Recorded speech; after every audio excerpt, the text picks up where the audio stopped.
जितना मिल जाए आधा मिनट 1 सेकंड नंदी के पास बैठना चाहिए। नंदी और कौन सा स्थान बताया तो कहा नंदी का जो पांव आगे का एक चरण नंदी का उठा हुआ है। दर्शन करें आप लोगों ने, किसने करें जरा करें सब लोगों ने। नंदी का आगे का एक पांव उठा हुआ होगा।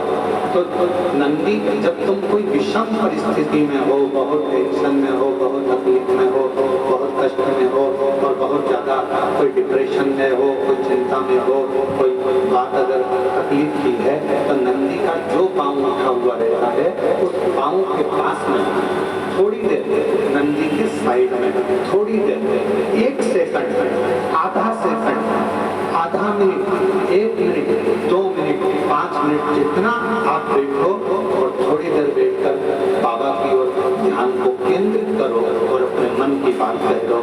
वो चौथा स्थान बताया, मन को केंद्रित करो।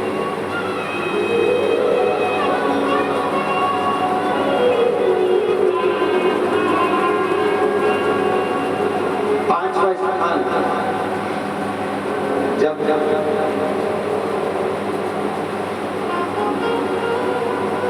सही मार्ग नहीं मिल रहा हो, कोई सही रास्ता नहीं प्राप्त हो रहा हो, सही मार्ग नहीं मिल रहा हो तो 5वां स्थान, यदि मेरे महादेव के शिवलिंग के ऊपर जलाधारी लगी तो मंदिर में गए, शिवालय में गए और भगवान शंकर के शिवलिंग के ऊपर यदि जलाधारी लगी हो तो जब आप भगवान शंकर के मंदिर से बाहर निकल रहे हो तो बाहर निकलते समय अगर आपको दरवाजे पर खड़े होकर जलाधारी का यदि दर्शन हो जाए तो 2 क्षण के लिए उसका दर्शन भी केंद्रित कर सकते हो। ये 5 स्थान ऐसे हैं जिन स्थान पर अपने भगवान के चरणारविंद को, भगवान के दर्शन को केंद्रित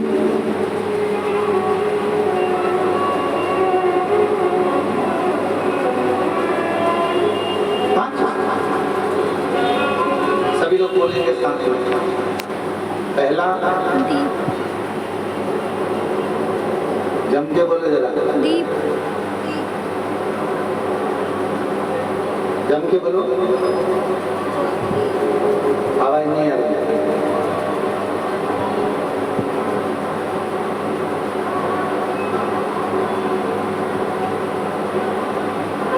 दीपक की ज्योति। दूसरा जल का धार। जम के बोले जरा, जल की धार। तीसरा चरणों को प्रणाम करना। चौथा नंदी के पास में, चरण के पास में बैठकर अपने मन की दशा को करना। और 5वां भगवान के ऊपर जो जलाधारी लगी होती है उस जलाधारी का दर्शन कर फिर अपने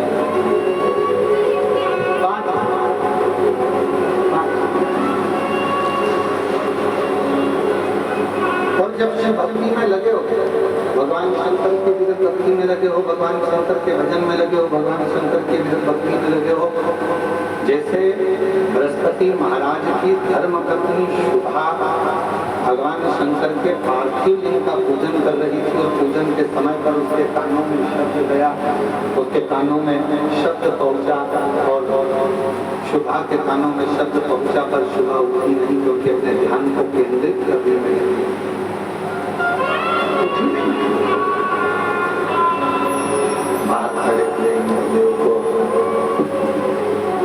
बाहर खड़े हुए इंद्रदेव को क्रोध आता। बाहर भी इंद्रदेव खड़े हैं, उनको गुस्सा